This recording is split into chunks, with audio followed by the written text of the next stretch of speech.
Ini enggak sopan sekali. Assalamualaikum warahmatullahi wabarakatuh. Bismillahirrahmanirrahim. Tabarakalladzi nazzala al-furqana ala 'abdihi liyakuna lil 'alamin nadhira. Allahumma shalli wa sallim ala sayyidina Muhammadin wa ala alihi wa sahbihi ajmain. Nama ba'du. Yang sangat saya hormati Habib Hasan Toha Putra Al-Munawwar, Bapak Rektor, Bapak Direktur RSI, semua pengurus yayasan yang saya hormati, juga teman-teman baik yang putra maupun putri yang kami hormati. Niki ngaji bareng ya, terus ini bukan acara diskusi tapi acara nopo? Ngaji. Saya mau ngaji tentang ayat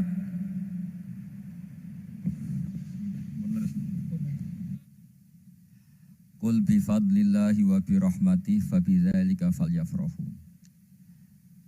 Ajarkan Muhammad atau katakan Muhammad pada umatmu, sebaiknya atau seharusnya mereka hanya gembira dengan melihat fadlnya Allah dan rahmatnya Allah.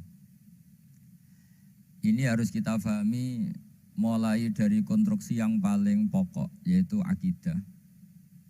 Dua ahwal, ahwal itu satu perilaku sosial. Tiga mutammimat, sesuatu yang tidak pokok tapi kita butuhkan dalam mengawal hidup ini. Saya beri contoh, orang itu sampai maksiat itu karena cari kesenangan. Misalnya baru penat itu, ingin seneng, ada orang yang macam-macam lah, ingin melihat maksiat, apa itu pornografi, apa nyabu, apa macam-macam. Itu sebetulnya agama punya konsep yang luar biasa, yaitu seharusnya seseorang itu gembira dengan ketaatan. Lalu pertanyaannya, caranya gembira gimana? Gembira itu mudah. Jadi misalnya kamu sujud sama Allah Subhanahu wa taala. Terus cara berpikir begini, ini sekaligus ijazah. Cara berpikir begini. Ya Allah, ini kata Sayyidina Ali, kafani izzan an akuna laka abdan wa kafani fakhron an takuna li robban. Ya Allah, betapa sialnya saya andaikan saya jadi budak dari makhluk yang sama. Misalnya sampean itu seorang kiai atau rektor atau doktor atau orang terpelajar, kemudian kamu jadi budak atau hamba dari makhluk yang setara, betapa hinanya saya. Maka kata Sayyidina Ali, ya Allah, saya ini cukup bahagia, cukup bangga karena jadi budak, jadi hamba dari zat yang super atau yang maha super. Gini kok Allah Subhanahu wa ta'ala. Sehingga ada kebahagiaan yang luar biasa karena menjadi hambanya Allah Subhanahu wa ta'ala. Setelah bangga dengan jadi hambanya Allah, maka kita akan malu. Malu misalnya, kok saya bahagia itu nunggu melihat pornografi, melihat maksiat. Itu terus menjadi malu. Kenapa saya bisa didikte oleh hal-hal seremeh itu? Ya, kita malu karena didikte oleh hal-hal yang seremeh itu. Karena kita didikte oleh nafsu. Jadi izzatun nafsi, satu harga diri seseorang itu harus dihidupkan untuk hanya tunduk kepada Allah Subhanahu wa ta'ala. Sehingga Nabi itu melatih satu logika tarkul ma'asi. Nabi itu dulu ketika ada seorang pemuda yang, ya karena mungkin pemuda ya, dia itu mau masuk Islam, tapi uniknya kata pemuda tadi, saya masuk Islam tapi asal dibolehkan bebas zina. Jadi ini agak sableng gitu. Jadi mau masuk Islam syaratnya dibolehkan apa? Zina atau free sex gitu. Karena orangnya agak hiper. Itu Nabi tidak langsung mengancam dengan neraka, enggak. Ketika mau pamit gitu, semua sahabat melarang. Mah itu jangan, kamu jangan suan Nabi, itu permintaan yang enggak masuk akal. Setelah lama ditahan terjadi kegaduhan di masjid. Nabi dengar itu ada apa itu? Itu ada pemuda yang mau masuk Islam tapi yasta'dzinuhu fi zina. Tapi mereka minta izin ke Nabi untuk tetap boleh zina. Kata Nabi, pemuda itu suruh masuk, suruh menghadap saya. Ketika menghadap Nabi, saya ulang lagi, ketika menghadap Nabi, Nabi mengajarinya itu luar biasa. Nabi tidak langsung mengancam dengan neraka atau dengan azab tunda, tapi kata Nabi, atuhibbuhu li ummik. Kamu suka kalau ibu kamu itu jadi demenannya orang banyak. Oh enggak ya Nabi, yang demen ibu saya tak bacok kan. Karena ini ya agak preman, di mana-mana orang nakal agak preman. Terus atuhibbuhu li bintik. Kamu suka kalau putri kamu ya digitukan orang-orang. Oh ya enggak Nabi, yang gitukan putri saya tak bacok. Atuhibbuhu li kholatik. Kamu suka kalau bule kamu digitukan. Atuhibbuhu li ammatik. Kamu suka kalau saudara bapak kamu digitukan. Nabi itu mengeset ya. Cara sekarang itu cuci otak mungkin. Nabi itu meluruskan otaknya anak muda itu betapa buruknya zina. Cara bahasa Arab ditakbih. Betapa buruknya zina. Kamu suka kalau korbannya ibu kamu, putri kamu, bude kamu, bule kamu. Sehingga orang itu matur ya hasbuka ya Rasulullah, ini sudah cukup. Saya tidak pernah melihat sesuatu seburuk zina. Jadi fa'al qawwa fi qalbihi bughdha zina. Kemudian Allah meletakkan di hatinya, menanamkan benci zina. Sehingga akhirnya pemuda tadi menjadi iffah, menjadi menghindari zina. Artinya begini ya, ini mungkin yang lolos dari para kita sebagai dai, kita tidak belajar banyak tarbiyahnya Rasulullah Shallallahu Alaihi Wasallam. Jadi kalau kita benci maksiat itu jangan hanya ditahdzir, ditakutkan neraka itu enggak. Jangan hanya itu. Tapi di logika. Ini Pak, kurang dekat. Jadi kalau kita menghindari maksiat itu selain karena takut azab, itu ada logika. Ada rangkaian pikiran yang menjadikan kita anti satu perbuatan apa maksiat. Jadi misalnya gini ya, kira-kira ginilah kalau contoh gampang itu. Ada orang gitu ya, nyanyi dengan pakaian yang mungkin pornografi gitu. Mungkin pemuda-pemuda ingin melihat itu, tapi bisa diobati gini. Kok enak dekne mergawe kok tak bayari, aku kehilangan duit gitu. Meskipun dengan logika yang agak serampangan, yang penting menjadi kita ini punya harga diri untuk tidak tergantung hal-hal seperti itu. Sehingga Nabi itu cara menggambarkan tadi mulai atuhibbuhu li ummik. Kamu suka kalau ibu kamu jadi demenannya orang lain. Pemuda tadi bilang yang demen ibu saya mau saya bunuh. Ditambah lagi atuhibbuhu li bintik. Bagaimana kalau korbannya putri kamu, bule kamu, bude kamu. Sehingga terus si pemuda tadi betapa buruknya zina. Betapa murahnya zina. Akhirnya pemuda tadi al-qawwa fi qalbi bughdha zina. Terus kemudian pemuda tadi itu sangat membenci dengan apa? Perzinahan. Nah, pikiran-pikiran seperti ini harus kita tanamkan. Harus kita tanamkan supaya orang itu benci melakukan maksiat. Karena satu memang takut sukhtuwah, takut dibendu Allah atau dibenci Allah.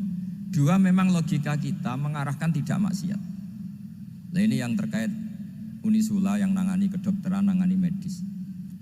Sesuatu yang dilarang Allah itu pasti madharat. Maka untuk melarang seseorang bergantung sama narkoba misalnya atau hal-hal yang bahaya pada fisik, itu satu tentu bagi ahlullah, tentu karena takut Allah. Tapi banyak masyarakat yang memang benar-benar bisa meninggalkan narkoba karena efek buruknya narkoba, efek buruknya ganja. Itu kita tanamkan sedemikian rupa bahwa itu mengakibatkan sakau, mengakibatkan tidak sadarkan diri, mengakibatkan kebangkrutan ekonomi macam-macam. Sehingga mereka benar-benar benci sama yang namanya narkoba.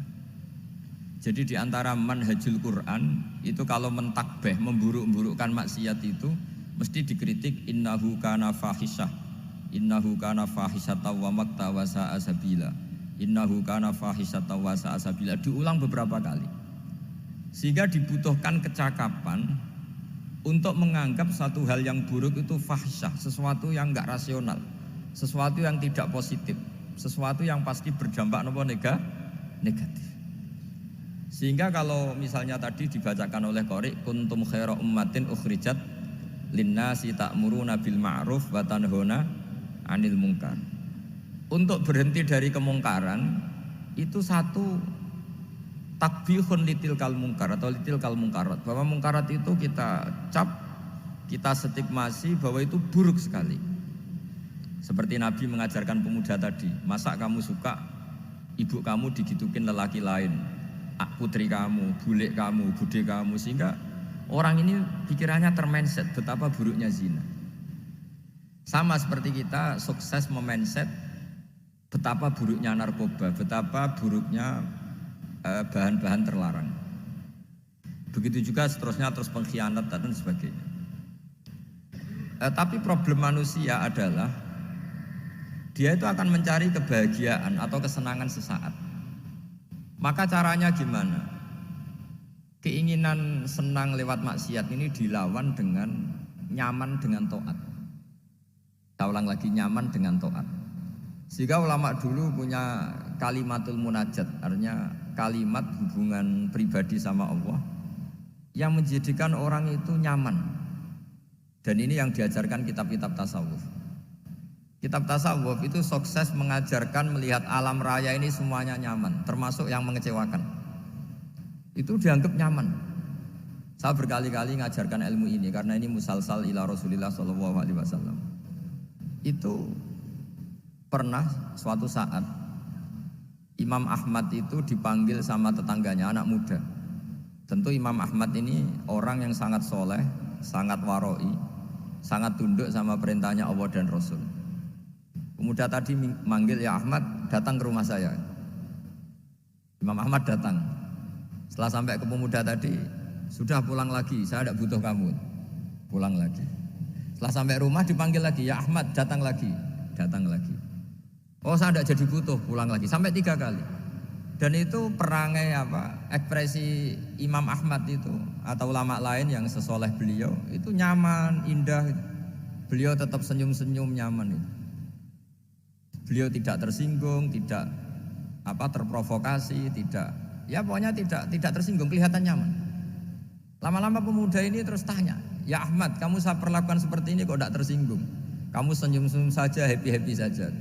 Jawabnya Imam Ahmad itu unik. Wahai pemuda, saya kamu panggil itu senang sekali. Karena kata Nabi, kalau kamu iman dengan Allah dan Rasul, maka hormatilah tetangga. Jadi saya senang. Karena nuruti perintah Allah untuk menghormati tetangga. Jadi tidak ada urusannya dengan kamu. Kagetnya kayak apa? Jadi dipanggil tetangga ya senang karena melakukan perintahnya Allah dan Rasul, yaitu ikramul jar, fal yukrim jarahu. Disuruh pulang, kamu ingin saya pulang, ya saya pulang. Disuruh datang, ya saya datang. Jadi saya tidak tersinggung, saya tidak ada urusan dengan kamu. Urusan saya dengan Allah Subhanahu wa ta'ala. Itu kalau bapak-bapak istrinya ngomel terus sabar itu ya bagus. Saya tidak punya urusan. Kalau kamu terprovokasi oleh istri, berarti kamu didikte oleh makhluk. Masa seorang rektor didikte makhluk? Kan tidak keren. Apalagi seorang habib didikte makhluk, kan enggak keren. Yang bisa mendikte kita hanya Allah Subhanahu wa ta'ala. Dan Allah mendikte kita, mengajarkan kita wa ashiruhunna bil ma'ruf fa in karihtumuhunna fa asa an takrahu shay'a wa yaj'alallahu fi khairan katsira. Jadi cara melihat istri kita bawel gitu atau cerewet, alhamdulillah ini ada pahala tanpa modal, cukup sabar. Kalau istri kamu sedang mesra malah mintanya ke mall, malah biayanya tinggi.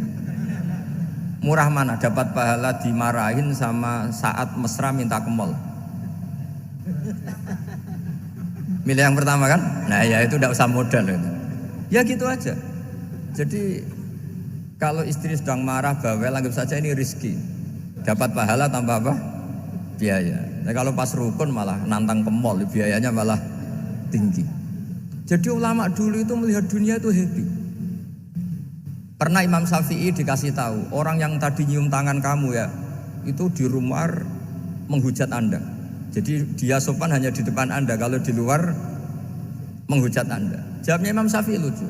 Ya baguslah. Yang cerita ini kaget. Kenapa bagus Aba Abdillah kalau manggil Imam Syafi'i ya Aba Abdillah? Ya berarti saya masih wibawa, di depan saya tidak berani katanya. Jadi dipandang enteng saja. Jadi kalau kamu di depan kamu istri kamu tidak berani belanja, tidak ada kamu belanja banyak, anggap saja Anda wibawa. Jadi enteng saja. Pernah Imam Syafi'i dikasih tahu, separuh dari kampung Anda itu gak suka kamu. Ya baguslah. Kenapa? Oh nak rukun malah bakal utang katanya gitu. Kira-kira yang utang tuh yang rukun apa yang neng-nengan? Yang rukun. Jadi enteng saja mungkin. Masyhur itu makalahnya Imam Syafi'i. Waman asa'a ilaika faqad atlaqaka. Orang yang berbuat buruk sama kamu berarti membebaskan kamu. Kalau saya sedang nenengan sama Habib Hasan Toha Putra, beliau naik Alphard nggak nawarin saya sah karena baru nenengan. Tapi kalau sedang rukun malah harus repot mana? Rukun sama tidak rukun? Repot rukun sebetulnya. Jadi Imam Syafi'i itu happy saja. Kalau sedang rukun sama tetangga ya dianggap rukun itu satu kenikmatan. Sedang tidak rukun ya dianggap satu kenikmatan. Jadi orang dulu itu serilek itu melihat dunia. Kalau kita kan enggak, ego. Wah saya ini suami kok dimarahin istri.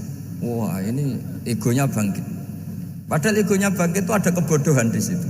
Yaitu seorang rektor didikte seorang istri, seorang makhluk. Apalagi kalau Anda daftar wali itu tidak akan jadi wali.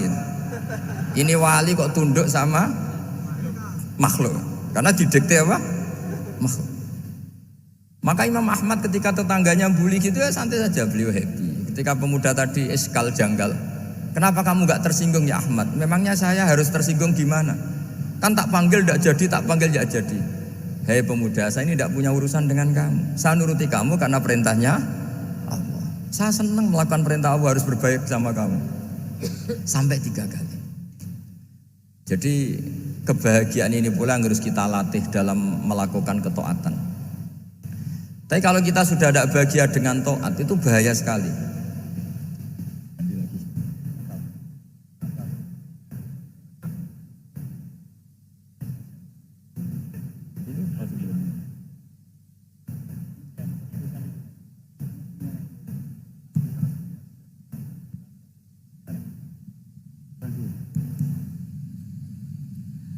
Harus gini Bang prosedurnya.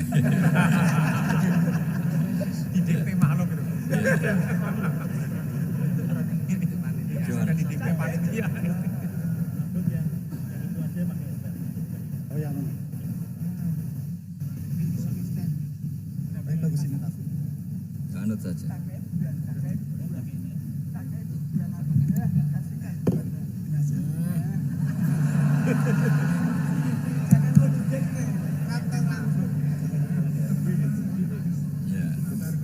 Sudah, ini sudah bisa.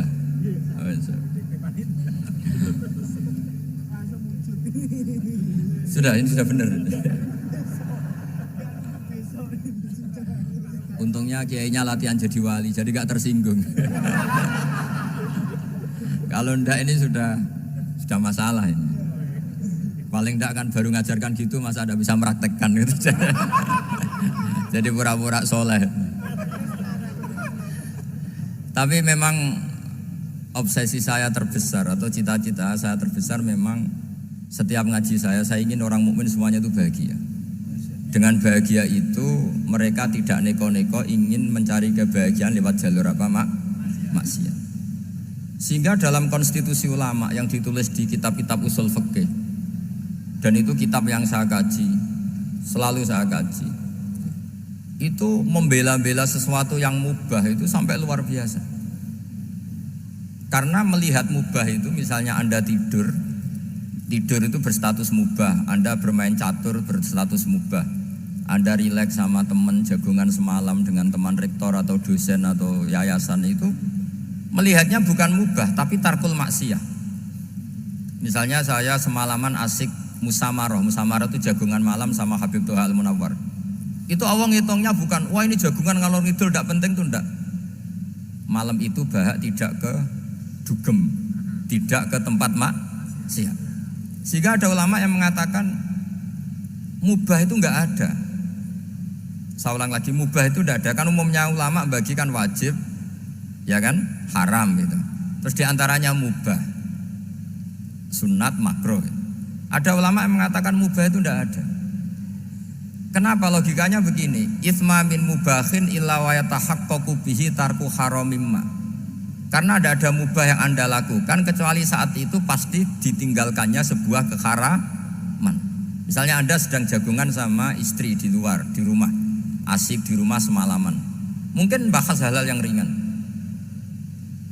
Mungkin lihat sinetron atau apalah yang ringan. Tapi di situ terjadi Anda meninggalkan ke tempat-tempat maksiat. Sekarang ninggal maksiat itu wajib apa mubah? Wajib. Padahal Anda sedang melakukan mubah. Nah, itu dicatat oleh Allah itu tarkul haram, meninggalkan keharaman. Jika masyhur dalam cerita wali-wali itu, Abu Yazid yang seperti itu ibadahnya pernah tanya, "Ya Allah, lalu yang makomnya orang seperti saya siapa?" Karena beliau semalaman ibadah terus. Sama Allah dijawab, "Ya yang tidur di pinggir kamu itu." Abu Yazid, "Loh kok bisa ya Allah? Dia kan tidur terus." Ya kan dia tidur berarti meninggalkan keharaman. Ngomong sing potongan tukang maksiat tuh apik turu apik melek kira-kira gitu. Apik turu. Timbang sama nak melek pola wis turu ae kira-kira gitu. Jadi enggak usah dipaksa tahajud, dipaksa qiyamul lail itu. Iya kalau qiyamul lail. Kalau dapat informasi, ke sini ikut saya terus katut kan repot. Jadi perlawanan terhadap maksiat itu sebetulnya gampang dalam Islam karena tadi nggak ada sesuatu yang mubah kecuali saat dilakukan berakibat meninggalkan keharaman. Mudah sekali. Jika banyak orang jadi wali itu karena melakukan mubah. Itu ada orang jadi wali itu karena sering makan. Ya makan biasa itu. Karena ketika makan, ya Allah, betapa doifnya saya. Katanya saya presiden, katanya saya rektor, saya kiai. Ternyata kalau nggak makan tuh lemes. Apa hebatnya makhluk yang bergantung makhluk yang lain, yaitu makanan. Nah karena seperti itu terus dia al-laja ilallah, terus dia sungkeman ning Allah. Betapa lemahnya saya. Sebab itu ketika Quran mengkritik dan dengan tanda kutip kemungkinan Tuhannya Isa bin Maryam, itu ngeritiknya sederhana Quran itu. Mal masih ibnu Maryam illar rasul qad khalas min qablihir rusul wa ummuhu siddiqah kana yaqulanit ta'am. Isa itu tidak Tuhan, wong dia makan. Kamu kebayang enggak misalnya punya Tuhan, wah tadi Tuhan mampir ke rumah saya, dia lemes. Setelah tak kasih makan sehat lagi gitu. Itu kan enggak kebayang gitu. Tapi Tuhan marung di rumah saya, lemes tak gratisin, kayaknya enggak punya uang gitu. Setelah makan wah gairah lagi. Kebayang enggak punya Tuhan seperti itu. Sehingga Quran kalau gojlok sederhana, kana yaqulanit ta'am. Sehingga wali-wali itu kalau makan itu sadar lemahnya dirinya, betapa dirinya tergantung makanan. Sesuatu yang tergantung itu artinya tidak hebat, tidak Tuhan. Jadi untuk menjadi wali, untuk menjadi dapat ridhonya Allah itu sebenarnya sederhana. Termasuk ada cara jadi wali yang agak kacau, tapi ini ya benar, asal niatnya benar. Misalnya Unisula besar, ya kurang besar lagi. Kita sudah punya uang, kurang banyak uang lagi. Itu Nabi Ayub. Itu kan seorang nabi. Pernah diuji Allah, ini ada di Sahih Bukhari. Nanti kamu tanya, hadisnya sahih enggak? Ini ada di Sahih Bukhari. Kadang orang kota itu aneh, enggak ahli hadis tapi tanya, sahih enggak? Padahal andekan dibodoni sahih yang ngandel saja. Jadi kadang ya aneh. Wong enggak tahu kok tanya itu. Itu Nabi Ayub itu sudah kaya, pas itu sudah kaya. Bukan cerita yang masih miskin, memang sudah kaya. Beliau di kamar dihinggapin satu belalang dari emas. Setelah belalang itu dikejar, ternyata yang jenis itu banyak, semuanya dari emas. Ngambil sana sini, ini yang kesak ini dipenuhin, saku ini dipenuhin, sampai banyak. Sama Allah digojlok, kamu itu nabi saya, kenapa kamu mengumpulkan harta sebanyak itu? Kamu itu nabi saya kok rakus? Jawabannya Nabi Ayub unik. Ya Allah, siapa yang bisa kenyang dari rahmatmu? Ya, jadi kalau kamu punya uang 1 miliar, kok ingin 1 miliar 100, ingin 1 miliar 200, itu cara ngitung bukan uang. Ya Allah, siapa yang bisa kenyang dari rahmatmu? Karena rahmat Allah tidak terbatas. Sudah Gusti, tenang saja. Meskipun saya gini, rahmat Anda tidak akan habis. Sehingga Waroi ada ilmunya, tomak juga ada ilmunya. Termasuk ragus itu juga ada ilmunya. Misalnya begini, ini contoh ragus yang ada ilmunya begini. Ini saya beri contoh. Mungkin yang boleh niru orang-orang soleh, kalau nggak soleh jangan. Imam Syafi'i ini cerita nyata. Imam Syafi'i itu dulu ketika ngaji masih muda itu nggak suka sama guru yang kaya. Kebetulan dia punya guru miskin terus. Namanya Sufyan As-Tsauri, itu miskinnya Masya Allah. Sufyan bin Uyainah juga miskin. Jadi dia miskin, punya guru miskin terus. Sehingga idolanya ya sama guru-guru yang miskin. Suatu saat guru-guru ini menyarankan dia ngaji Imam Malik. Imam Malik itu kaya raya. Itu babutnya Imam Malik kalau diinjek itu mata kakinya tidak kelihatan saking halusnya. Kalah Indonesia kalah. Itu Imam Malik tuh gaya. Kalau ngaji di kursi tinggi terus pakai bukhur itu, pakai dupa Arab yang mahal. Pokoknya mewah kali Imam Malik. Terus dia mulai ini kiai kok kaya. Kemudian setelah beliau alim tanya, saya harus ngaji siapa setelah ilmu jenengan habis kira-kira gitu. Kata Imam Malik, sudah kamu tidak usah perlu ngaji saya, kamu sudah alim alama. Terus Imam Malik datang ke Baki. Zaman itu Baki itu semacam kayak rentalan ya, semacam Grab lah kalau dulu. Mana kafilah yang mau ke Irak? Ya sudah terus. Oh kita mau ke Irak. Ini antar ke Muhammad bin Hasan As-Syaibani. Itu dibiayai sama Imam Malik. Grabnya ya dibayarin, itu kafilahnya itu ya dibayarin. Imam Syafi'i disangoni surrotan min dhahabin. Jadi satu kepes uang dikasihkan. Itu pernah tak hitung semurah-murahnya itu sekitar 60 juta. Imam Syafi'i mulai mikir, kiai yang saya kritik lomo, sing kiai miskin tak puji, gak pernah ngamal kan, tentu orang miskin kan. Setelah datang ke Muhammad bin Hasan As-Syaibani, beliau itu pakar usul fikih, muridnya Abu Hanifah. Beliau al-usuli, pakar usul fikih. Itu Muhammad bin Hasan As-Syaibani itu kalau ngitung emas, itu di ruang tamu. Uangnya miliatan, emasnya banyak. Dari kota ini dipindah ke kota ini, emas kalau ngitung di ruang tamu. Bukan di kamar, di ruang tamu. Imam Syafi'i tambah kaget. Imam Malik kayak gitu sudah saso, al-Malik ini kaya raya. Setelah Imam Syafi'i kelihatan kaget, digojlek sama Muhammad bin Hasan As-Syaibani karena beliau senior. Ata'jabu min hadza, kamu aneh melihat ini? Iya. Kenapa? Ulama kok kaya raya.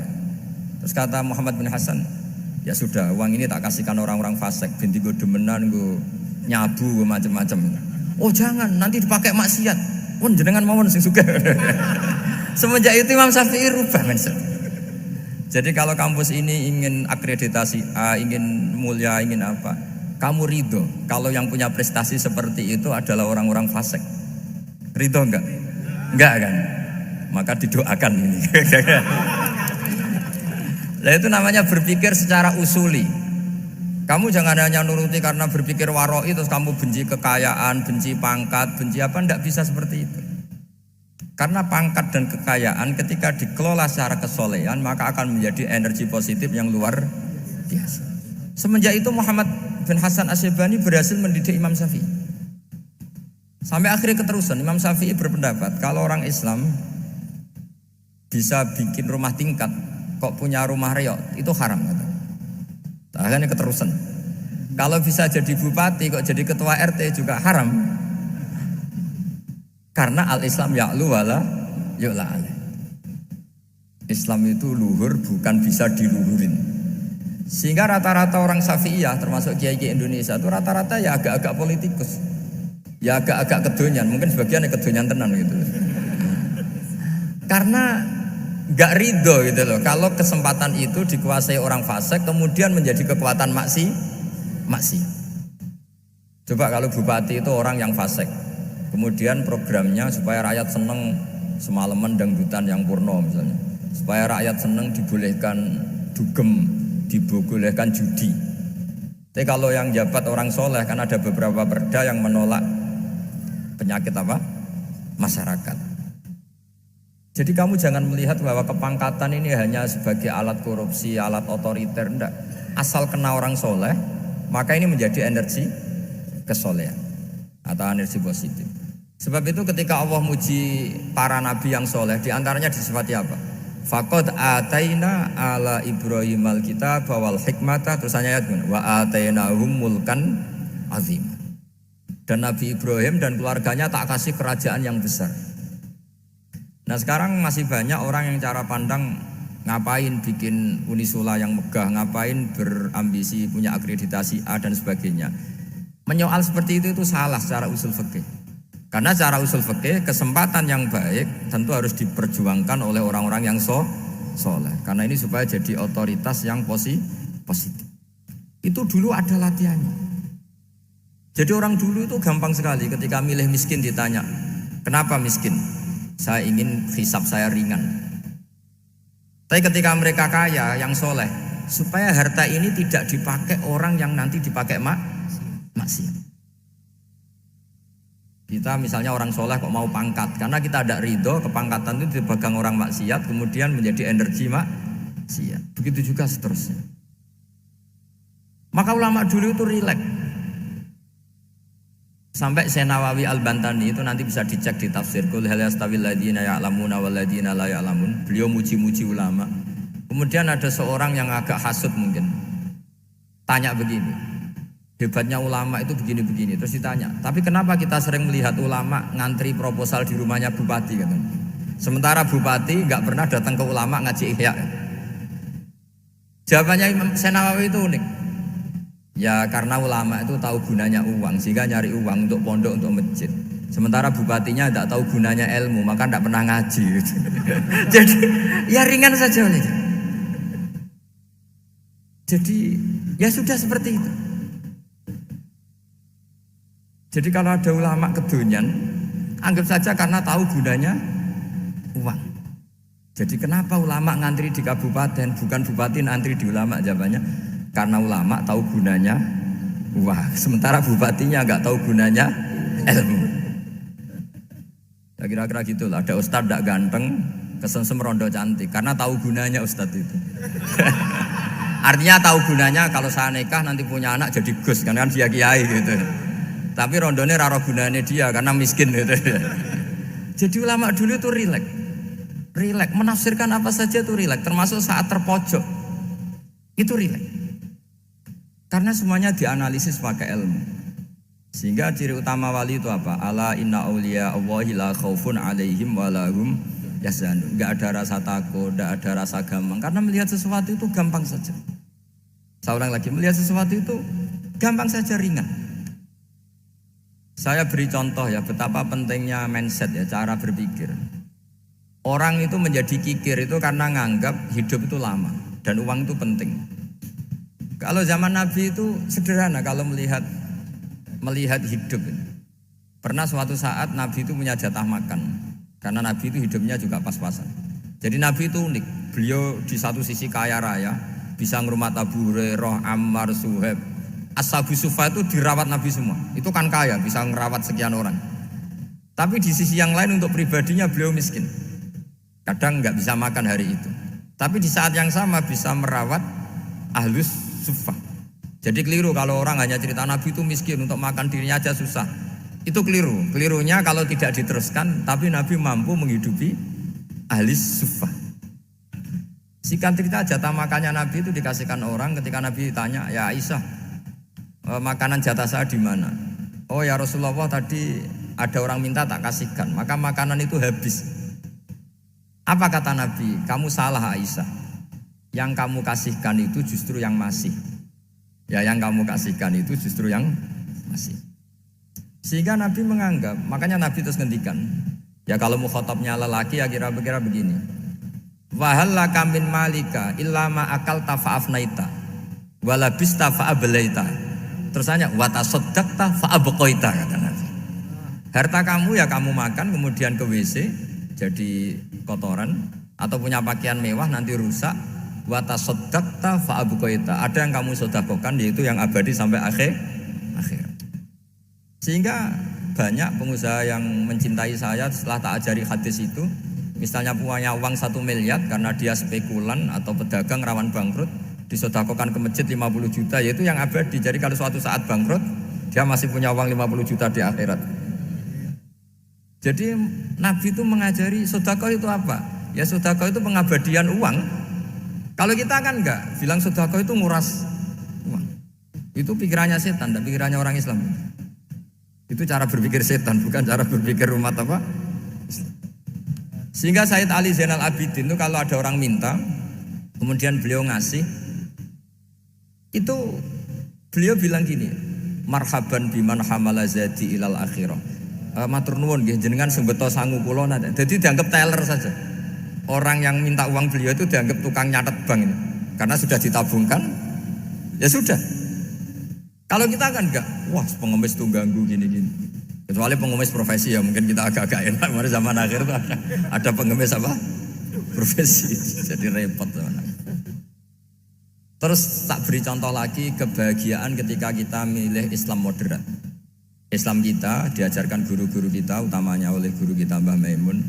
Saya juga sering ketemu beberapa ulama dunia, termasuk Habib Umar. Saya juga ikut sowan ke sini pas beliau sama Habib ini Hasan Toha Putra di sini sama orang-orang moderat itu cara berpikir juga luar biasa indah. Beliau pernah cerita ya beberapa ulama lah, banyak yang cerita itu. Saya pernah diceritani seorang alim ketika ada orang ekstremis itu mau ngebom di tempat maksiat. Kebetulan yang maksiat itu kebanyakan ya orang Islam. Karena di negara yang mayoritas Islam. Ditanya sama Syekh Sa'rawi. Syekh Sa'rawi itu mufasir top di mana? Mesir. Ini mau tak habisin karena mereka orang Islam kok maksiat terus.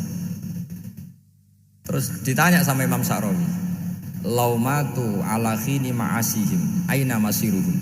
Kalau mereka mati dalam keadaan maksiat, mereka kemana? Ya ilanar, mereka pasti masuk neraka. Terus ditanya sama Imam Sa'rawi, wahal masiruhum ilanar muradun nabi amlah. Punya umat maksiat kemudian mati masuk neraka, itu yang diinginkan Nabi apa enggak? Ya tidak aja. Ya sudah, enggak usah dibom, ditunggu tobatnya kata. Karena kalau mati dalam keadaan itu ke neraka dan itu tidak yang diinginkan Rasulullah Sallallahu Alaihi Wasallam. Terus ekstremis ini menjadi tobat, tidak berpikir ekstremis mas. Jadi orang itu harus berpikir mindset yang baik. Meskipun kadang berpikir baik itu ya agak-agak kacau. Ada seorang wali majdzub itu kalau berdoa agak kacau, tapi nggak bisa dibantah. Masyhur itu doa itu. Ini sekaligus ijazah, tapi kalau sebelum wali nggak boleh. Itu datang ke makamnya Rasulullah SAW. Terus doanya itu begini, ya Allah sekarang terserah engkau. Ya Allah sekarang terserah engkau. Jika saya kamu jadikan orang soleh, jika saya engkau jadikan orang soleh, maka surra habibuk, maka kekasihmu ini senang.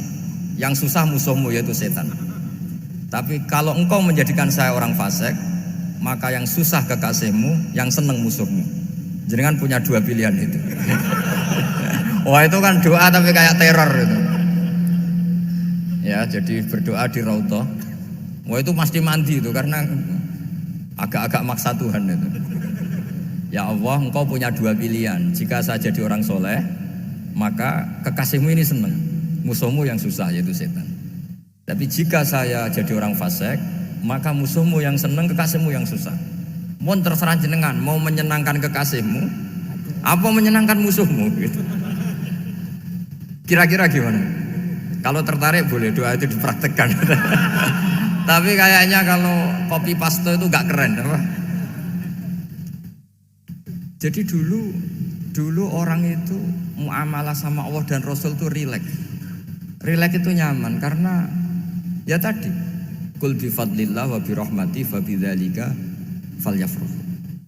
Sehingga Imam Izzuddin bin Abdissalam itu ngendikan innal ladzina yarmunal muhsanatil ghafilat. Di antara kebaikannya ibu-ibu atau mbak-mbak ini harus berstatus ghafilat. Perempuan-perempuan pelupa. Ghafilat itu pelupa. Pelupa dari kenikmatan maksiat sehingga mereka dengan taat. Misalnya ada ibu-ibu atau mbak-mbak atau juga bapak-bapak tahajud, kemudian nyaman dengan tahajud itu. Kira-kira terbersit enggak ingin maksiat? Enggak kan, karena sudah nyaman dengan tahajud, dengan taat. Maka dibutuhkan kenyamanan dalam beribadah. Sebab itu ala bizikrillahi tatmainnul qulub. Makanya saya termasuk kiai yang setiap ngaji itu happy, seneng. Karena ini untuk kampanye. Senang dengan ngaji, dengan taat itu sudah luar biasa. Kayak apa kalau mereka senangnya kalau nunggu melakukan maksiat.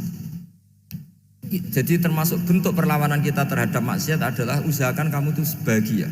senang dengan taat. Istiqnas billah, mu'anasah billah, farah billah, itmi'nan tumakninah billah. Sehingga ini mencukupkan kita tidak berkebutuhan maksiat. Meskipun kita ya manusia pasti suatu saat atau sudah pernah maksiat. Serah usah diceritakno lah, nek wis mesti gitu. Lah orang-orang dulu itu orang yang sukses mengelola bahagia ma Allah wa billah walillah. Sehingga wali-wali dulu itu jadi wali itu tidak mesti karena ibadahnya banyak, itu enggak. Mereka orang yang ibadahnya itu biasa. Biasa-biasa sekali. Ulama-ulama dulu ibadahnya biasa sekali. Tapi qulubuhum ma Allah, hatinya itu ma Allah. Itu ada seorang wali itu jadi wali, Umar bin Abdul Aziz yang dikenal khamisul khulafa. Khamisul khulafa. Di luar khulafa Rasyidin 4, di antara yang soleh adalah siapa? Umar bin Abdul Aziz. Itu ketika mau meninggal, itu senangnya bukan main. Itu semuanya nangis, beliau senang. Terus tanya, kenapa kamu senang? Memangnya saya kalau mati itu kemana aja? Ila khairi madhubin ilah, ke zat terbaik. Timbang urip mbek kowe bolet atau mbek arhamur rahimin gitu. Yaitu Allah Subhanahu wa taala. Jalaluddin Ar-Rumi ketika mau meninggal itu muridnya nangis semua, beliau marah. Kamu harusnya pesta karena saya mau ketemu kekasih saya, malah kamu tangisi. Goblok sekali kamu, katanya. Jadi orang-orang dulu itu luar biasa. Karena tadi mereka tidak ingin ketemu Allah itu dianggap problem. Harus sesuatu yang membahagiakan. Makanya wali-wali itu kalau berdoa begini, wa khairu ayyami yauman alqa fih, dan jadikan hari terbaikku adalah hari ketika saya ketemu engkau ya Allah. Pernah dengar doa itu? Wa khairu ayyami yauman alqa fih, dan hari terbaikku adalah hari saat ketemu engkau. Aman kan enggak? Sampai mati ku wedi. Saya tidak tahu wedi dosa apa wedi Israel apa wedi malaikat siapa? Mungkar nakir. Sebenarnya tidak perlu seperti itu. Karena cara pandang Nabi itu ini bisa dipraktekkan. Kalau kamu orang baik, mati artinya apa? Ya baik. Karena husnul khotimah. Kalau kamu orang yang buruk, itu kata Nabi, anggap saja mati itu akhir dari keburukan kamu. Nak kowe urip terus malah maksiat terus. Maka Nabi itu kalau ngajari kita berdoa gini, Allahumma ij'alil hayata ziyadatan li fi kulli khairin wal mauta rohatan li min kulli syarri. Ya Allah, kalau saya hidup ya anggap saja ziyadah fi kulli khairin, berpotensi nambahi kebaikan. Kalau saya mati anggap saja ini akhir dari segala keburukan. Maka saya berkali-kali guyon. Makanya tradisi ulama-ulama NU, ulama-ulama pesantren, ya ada hanya NU, pokoknya ulama-ulama alim. Itu kalau ada orang mati, orang nakal gitu mati, ini saya gitu, itu hadirin mesti gak terima. Wapi enang di wong wakal. Tapi dipaksa sama kiainya, saya gitu. Lama-lama dipaksa. Saya gitu. Padahal yang ngatine kiai, wis ra iso maksiat meneh, wis saya gitu. Karena dengan mati berarti saya sudah tidak bisa maksiat lagi. Jadi Nabi melihat hidup dan mati itu segampang itu. Kalau al hayata ziyadatan li fi kulli khairin wal mauta rohatan li min kulli syarr. Coba kita ke depan itu kan ada potensi zina, potensi korupsi, potensi maksiat. Yang bisa menghentikan potensi itu apa coba?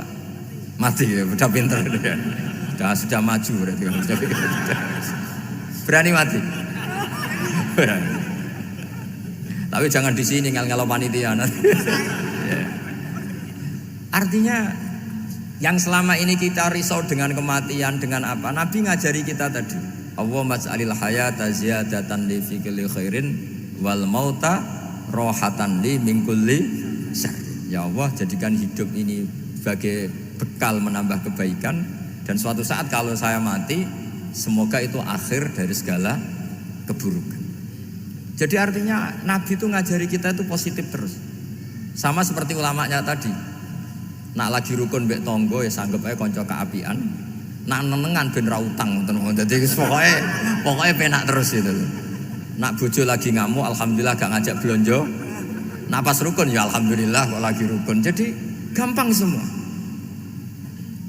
Makanya ada seorang alim itu ngendikan begini, ada yang tanya.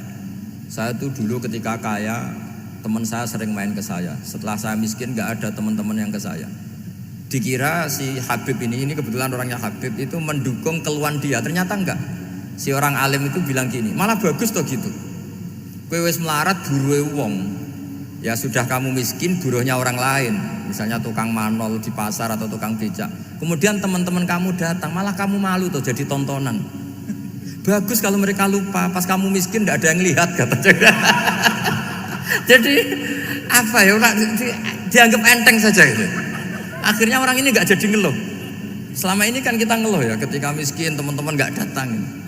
Coba kalau mereka datang pas kamu buruh bikin botol di orang lain, mantan bos buruh, malu nggak? Milih datang apa enggak? Enggak lah, sudah bener itu. Jadi ulama dulu itu makanya sering baca biar tahu solusi hidup. Jadi ulama dulu itu gampang sekali melihat kehidupan itu, gampang sekali, indah, gampang. Sekarang tuh enggak. Orang itu cara berpikir nuruti nafsu, itu yang bahaya. Makanya Quran kritik ara'aita man ittakhadha ilahahu hawa. Orang yang cara berpikir itu nuruti hawa nafsu. Kalau zaman Nabi, zaman sahabat, zaman ulama itu enggak seperti itu. Sehingga cara berpikir itu mudah. Makanya kata Nabi absyiru ya ma'syaral muslimin, kata. Kamu harus senang ya ma'syaral muslimin. Allah sekarang buka pintu langit yang sebelumnya enggak pernah dibuka. Dan Allah yubahi bikum malaikatah, dan Allah membanggakan kamu kepada para malaikatnya. Kenapa? Umatnya Muhammad, umatnya Rasulullah Muhammad SAW itu kalau sampean kepengin mati setiap saat itu baik, itu resepnya gampang kata Nabi. Addu faridotan wantadzoru ukhra. Jadi Allah memberitahu, ya Muhammad, umatmu ini luar biasa. Jadi misalnya tadi kita sholat subuh, ditanya, Bahak kamu sekarang ngapain? Nunggu sholat duhur ya. Setelah sholat duhur ditanya lagi, nunggu apa? Asar. Sehingga faman kanat hijratuhu ila Allah wa rasulih fa hijratuhu ila Allah. Jadi kalau ya sudah ini tak ijazahkan. Kalau setelah sholat subuh nunggu apa? Duhur. Setelah duhur nunggu. Sehingga ketika kita mati itu statusnya penunggu sholat. Tapi kamu kan enggak miskin. Kenapa? Penunggu kaya. Itu enggak masuk surga itu. Penunggu kemapanan. Berarti kan menunggu sesuatu yang seleranya nafsu. Beda kalau penunggu sholat. Berarti kamu di dunia menunggu ritual ibadah. Maka diantara ijazahnya Nabi apa? Addu faridotan wantadzoru ukhra. Melakukan satu fardu, kemudian kita menunggu tugas berikutnya. Jadi niati saja setelah subuh nunggu apa? Duhur. Setelah duhur, meskipun kita di perapatan, apa? Nunggu asar. Tapi ya asar betul, jangan nunggu tok pas asar enggak. Jadi sebetulnya umat ini gampang sekali. Jadi di antara kebanggaan Allah, yubahi itu Allah bangga dengan malaikatnya adalah umat ini adalah addu faridotan wantadzoru ukhra, melakukan satu fardu kemudian menunggu fardu yang lain. Dari mengkhidmati kampus, ingin mengkhidmati masyarakat, dari satu masyarakat lokal Semarang menjadi sampai sekarang sampai Banjarmasin, Unisula mau bikin kampus di sana terus gitu. Dari satu tugas ke tugas yang lain. Makanya Islam diajarkan setelah satu tugas selesai, faida faruh tafan so. Jadi sehingga hidup kita itu dinamis, dari satu kebaikan menunggu kebaikan lain, dari satu kebaikan menunggu, sehingga hidup kita ngapain? Nunggu satu kebaikan. Ini sudah masuk faman kanat hijratuhu ila Allah wa rasulih fa hijratuhu ila Allah wa rasulih. Sehingga bayangkan kalau kita direkam Allah, Gusti kula ampun mati nak dereng sugih. Wis melarat puluhan tahun, sakit, nunggu sesuatu sing sifatnya nafsu, kepengin sugih. Sugih tok aja cukup. Tahu buruh wong sing tahu ngenyek ndekne lho, itu kan urung-urung wis dendam. Saya belum mau mati sebelum kaya dan buruhkan orang yang pernah melecehkan saya. Wis ngono akhirnya mati urung sugih. Berarti wis fakir matine hasud. Mau itu ngenes dunia akhirat kan kira-kira seperti itu. Kamu santai aja kalau fakir berarti meringankan hisab karena ada banyak harta. Yang mau dihisab papanya enggak punya apa-apa. Jadi saya mohon sekali ya, Islam itu mengawal kebahagiaan. Sebab itu sampai bahagia itu menjadi perintah Islam, kul bi fadlillah wa bi rahmati fa bidzalika falyafrahu. Karena dengan bahagia bi taat diharapkan orang Islam itu tidak bahagia atau cari kesenangan lewat jalur maksiat. Sehingga ciri utama wali apa? Ala inna awliya Allahi la khaufun alaihim walahum yahzan. Sehingga ulama dulu itu rileks-rileksnya. Termasuk yang saya ceritakan tadi, Imam Ahmad, Imam Syafi'i, itu melihat apa saja rileks. Ya tadi kalau disenangi orang ya barokah, punya kawan kebaikan. Nak dineng ya barokah dineng di gedingi tonggo rada utang, ngeranjuk tulung itu. Jadi rileks saja. Masyhur itu Imam Syafi'i ngendikan, "Waman asaa ilaika faqad atlakoka." Orang yang berbuat buruk sama kamu, hakikatnya adalah membebaskan kamu. Atlako itu apa? Membebaskan. Enak gak jadi hidup gitu? Kalau kamu kan enggak, kok gedeng aku salahku apa? Malah kamu ujub tuh, orang kok gak tahu salahnya. Kamu jadi suami, istrinya ngomel, kurang apa saya sebagai suami? Ya kurang banyak, ndak ganteng, ndak kaya, ndak ini. Malah kalau diterangkan malah parah toh.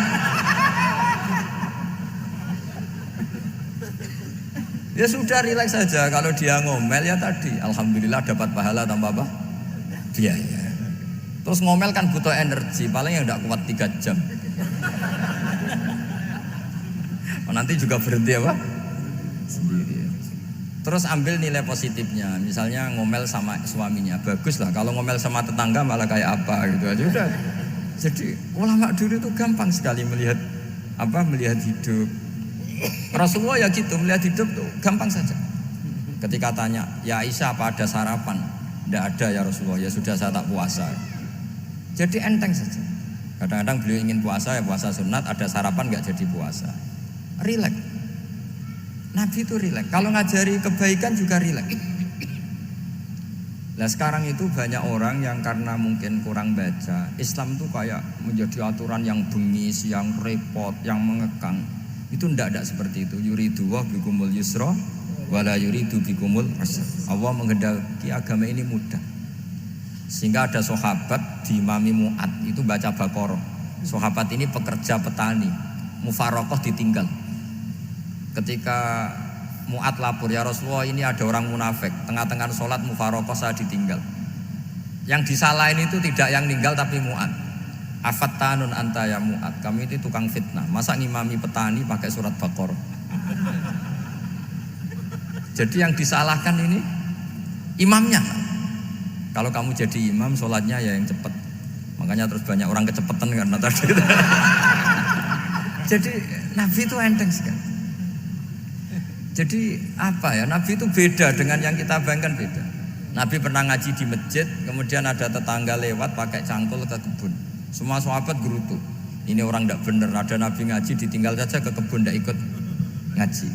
Jawabannya Nabi, tidak, itu bagus, itu ikut sunnah saya. Kenapa ya Rasulullah? Dia kerja artinya nyari halal, dan untuk menghidupi keluarganya itu juga ajaran saya. Sehingga yang ngaji ya ajarannya Nabi, yang nggak ngaji karena kerja mencukupi keluarga juga ajarannya Nabi. Segampang itu. Kalau kayaknya kamu kan, wes roh akhlak kan gitu. Nabi rileks saja nggak gini. Sampai bisa lihat itu di Ihya, di bab Fadhailul Kasbi. Makanya ini penting sekali supaya orang itu berpikir Islam atau mendakwakan Islam itu berdasar sanad ya yang muttasil yang pernah dilakukan Rasulullah Shallallahu Alaihi Wasallam. Semoga barokah. Assalamualaikum warahmatullahi wabarakatuh.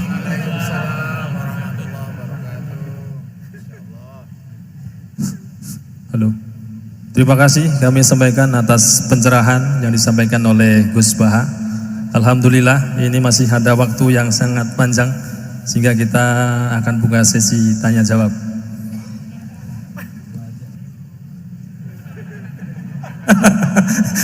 Hanya 2 penanya. Monggo siapa yang mau nanya? Kang Mujib. Ibu? Ibu 1. Ya, monggo. 2 saja. Monggo.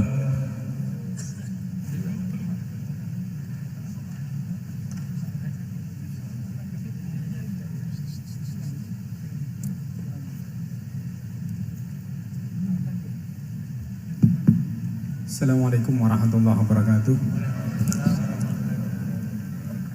Allahumma arinal haqqa haqqa warzuqna tiba'ah wa arinal batila batila warzuqna tinabah. Gus, di era sekarang ini terlalu banyak kiai. Jadi saking banyaknya kita yang awam ini bingung mana kiai yang benar, yang betul-betul benar menurut Allah. Mana yang seperti nampaknya benar tapi ternyata itu tidak seperti yang diinginkan Allah. Jadi cara pandang panjenengan ini bagi saya sudah luar biasa mencerahkan sekali. Jadi karena itu kami mohon, ini kebetulan ada ketua yayasan, juga ada Pak Rektor, ada baiknya kampus ini mulai mendekatkan tradisi keilmuan santri dan akademik, ngaji yang fundamental begini. Saya usul itu Bu, bagaimana 1 bulan sekali lah Gus Baha kerso ke Semarang. Itu yang pertama. Yang kedua, saya juga termasuk orang yang gelisah dengan realitas sekarang. Saya juga mau ngajukan permohonan kepada Gus Baha. Permohonan yang paling ini, mbok jenengan nulis 1 buku, saya muslim saya happy gitu loh. Ini kayaknya pas banget ini. Jadi ben ora ketok kok serius banget beragama, saiki abot banget gitu. Itu yang ketiga, ini penting sekali bagi kita orang-orang tua. Zaman saiki golek anak iso ngalim kok Gus Baha angel. Jadi saya ingin tolong Gus Baha ceritakan sejujur-jujurnya bagaimana orang tua jenengan didik sejak kecil sampai iso koyo sampean sakniki. Cekap saya kira. Assalamualaikum warahmatullahi wabarakatuh.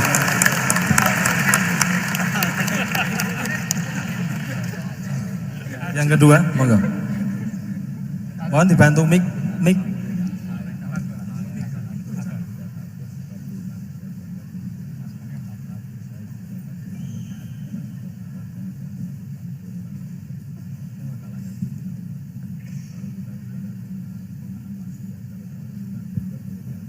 Assalamualaikum warahmatullahi wabarakatuh. Gus Baha, kula badhe tangklet. Jangan kayak ini ya.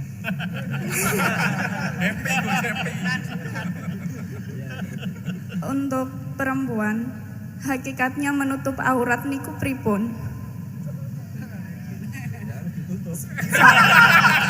Soalnya kula gadah teman niku rata-rata santri tapi kok mboten menutup aurat secara sempurna. Nah, kula pengen ngertos ilmune niku sing jelas pripun.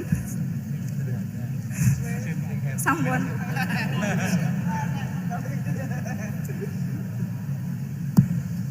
Ini sudah normal ya, pakai ini aja. Ini jawab yang Mbak dulu yang gampang gitu.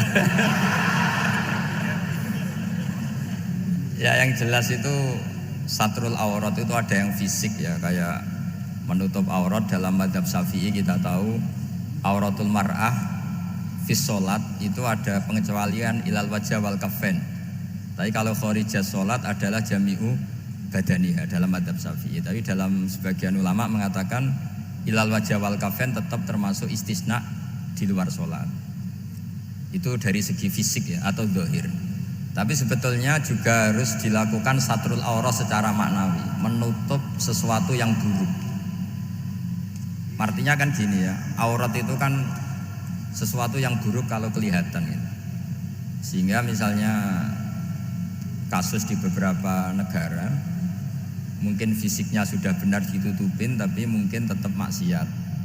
Tapi ada yang gugat, yang penting nggak maksiat meskipun buka aurat, ya keliru, buka aurat sendiri sudah maksiat, itu malah aneh lagi gitu. Tapi yang jelas filosofi hijab atau satrul aurat itu usahakan yang zahir maupun yang apa? Batin. Karena Indonesia itu memang agak unik. Saya sering ketemu peneliti dari beberapa negara, meneliti Indonesia itu paling pusing. Kadang ada orang yang auratnya biasa datang ke masjid. Itu kan bingungkan malaikat, mau ditulis dosa itu ke masjid, mau ditulis taat itu buka aurat. Nggak tahu hitung-hitungannya gimana nanti. Tapi memang ya sudah seperti itu. Yang jelas standar aurat ya kita tutupin sesuai standar madzhab Syafi'i maupun mengikuti yang tidak apa Syafi'i. Tapi filosofinya juga harus kita ikutin. Jadi dua-duanya harus kita ikutin sebagai perintah, bukan sebagai syarat. Itu beda loh, perintah sama syarat itu.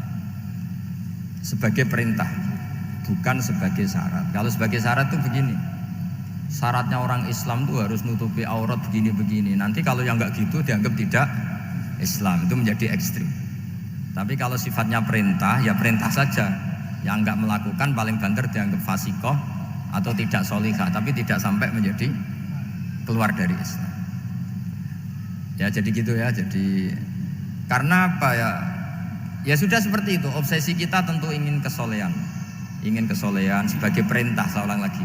Jangan biasakan kalau ada aturan itu sebagai syarat. Misalnya gini, kowe nak ora alim ra anakku, itu bahaya. Mosok orang alim terus orang anakku, karena rata-rata orang itu udah alim gitu. Nanti terputus dari bapaknya semua. Tapi hanya sifatnya perintah. Perintahnya seorang bapak ke kita supaya alim. Makanya ulama mengatakan perintahnya Allah. Perintah itu lebih rileks daripada disebut syarat. Karena syarat sekali nggak memenuhi menjadi ndak. Makanya Said Muhammad kalau ngarang kitab sering wajibat itu lebih ringan ketimbang apa? Syarat. Jadi beda kalau dalam filosofi ilmu itu. Jadi gampang perintah.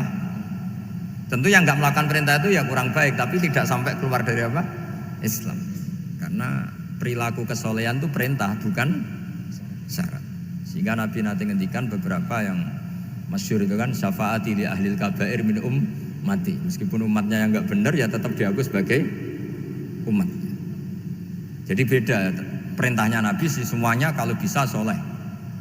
Harus bisa soleh, tapi tetap ini sifatnya perintah, bukan syarat. Nggak bisa kamu mengatakan syaratnya orang Islam itu dalam beraurat begini, syaratnya soleh nggak pernah maksiat.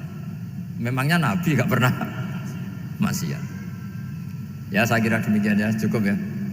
Lah kalau ini resikonya dia seneng saya, makanya bagus dia tidak seneng saya, jadi enggak.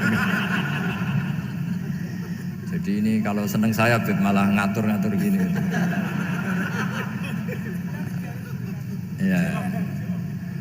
Terus soal ngaji di sini tiap bulan itu jelas tidak satu rutin, karena kalau sampean sopan di mana-mana ngaji itu datang ke kiainya.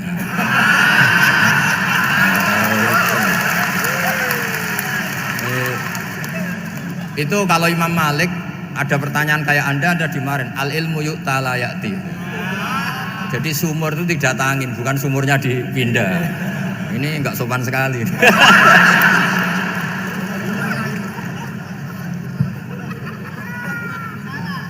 Terus menyangkut orang tua, kenapa saya alim? Itu juga enggak boleh dijawab. Rata-rata orang itu udah alim, masa orang tua seluruh Indonesia salah? Itu ada hikmahnya sendiri. Saya kali-kali ngaji, bodoh itu barokahnya banyak. Coba barokahnya orang bodoh, akhirnya nempat di pedalaman Kalimantan, Sulawesi, akhirnya bikin masjid di situ bikin. Kalau dia alim mungkin jadi ketua MUI di Jakarta, nggak akan punya desa binaan. Jadi Allah mendesain ini sudah sempurna, sudah tidak usah protes, sudah begitu aja. Coba ada orang alim alamah, kira-kira itu kan nggak akan di pedalaman Kalimantan, Sulawesi. Barokahnya santri rodok bodoh itu akhirnya kerja di dalam hutan, kerja di kampung-kampung, akhirnya agama ada di mana? Kalau pinter semua, di Unisula semua jadi rektor nanti. Jadi Allah mendesain ini sudah baik, tidak usah dipaksakan sesuai versi kamu, nggak usah. Jadi ya sudah, memang seperti itu. Jadi dulu zaman sahabat itu, saya cerita sedikit. Nabi itu kalau muji Madinah itu sundel langit, kalau muji Mekah ya sundel langit. Tapi Sayyidina Ali keluar ke Kufah. Sayyidina Ali itu akhirnya pindah ke Kufah, ke Najaf. Karena pikirannya Sayyidina Ali, Mekah Madinah hanya baik secara buk'ah, secara tanah. Tapi di antara kebaikan Nabi adalah nasrul Islam. Akhirnya Sayyidina Ali milih ke Kufah. Andai kan sahabat tidak milih keluar dari Mekah Madinah sebagiannya, pasti Islam tidak menyebar. Karena semuanya tersentralisasi di Mekah dan Madinah. Tapi ada saja sahabat yang tetap nyaman di Mekah Madinah karena sholat di sana sebagaimana 1000 sholat. Ya sudah seperti itu, dilihat gampang saja. Akhirnya yang di Mekah Madinah ya tidak ngeritik yang keluar juga gak ngeritik yang di Mekah Madinah. Jadi yang alim tidak ngeritik yang bodoh apalagi jangan ngeritik yang alim. Yang jelas orang bodoh ngatur orang alim itu dosa itu yang. Ya, saya kira demikian. Assalamualaikum warahmatullahi wabarakatuh. Halo, luar biasa. Saya yakin masih ingin banyak yang bertanya kepada Gus Baha. tapi karena keterbatasan waktu beliau, mohon maaf ini tidak bisa dilanjutkan untuk tanya jawab. Acara selanjutnya adalah penyerahan kenang-kenangan. Ini hasil karya dari mahasiswa Fakultas Agama Islam. Mohon Pak Rektor untuk berkenan untuk memberikan.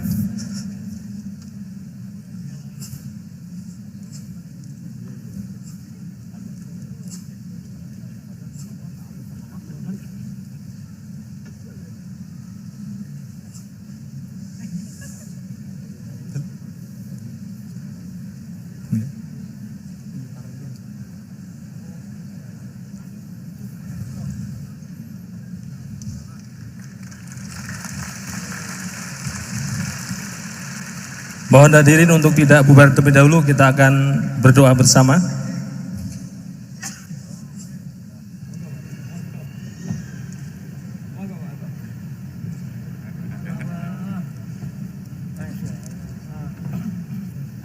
Baik, acara pada pagi hari ini akan ditutup dengan doa. Kami mohon berkat doa dari Kiai Haji Ahmad Baudin Nur Salim untuk Unisula, untuk RSKM yang mau akreditasi, semoga diberikan nilai yang terbaik dan Unisula menjadi semakin menebar manfaat.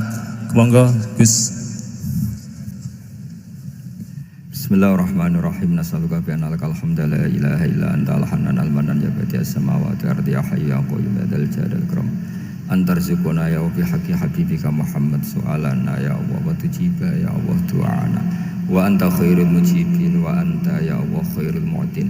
Fa'ati su'alana ya Allah bifadlika wa karami wujudika. Allahumma ya Allah ilam nakun ahlan an ablugha rahmataka wa an nablugha rahmataka. Farahmatuka ya Allah ahlun an tablughana jami'an ya Allah. Ballighna muradana ya Allah bihaqqi annaka dzul fadlil azim wa annaka wasi'ul maghfirah wa annaka al-mu'ti wa annaka khairul mujibin wa annaka ya Allah mujibud du'a wa annaka mujibud da'awat. Fa'atina ya wasulana bihaqqi annaka ya wa al-hayyul qayyum ya hayyu ya qayyum bi rahmatika nastaghis. Rabbi la takilna ila nafsina tarfata aina ya Allah ya Allah ya Allah wa'atina sulana ya mujib. Rabbana atina fid dunya hasanah wa fil akhirati hasanah wa qina adzabannar. Wa sallallahu ala sayyidina Muhammad wa ala alihi wa sahbihi wa baraka. Subhana rabbika rabbil izzati amma yasifun. Alhamdulillah.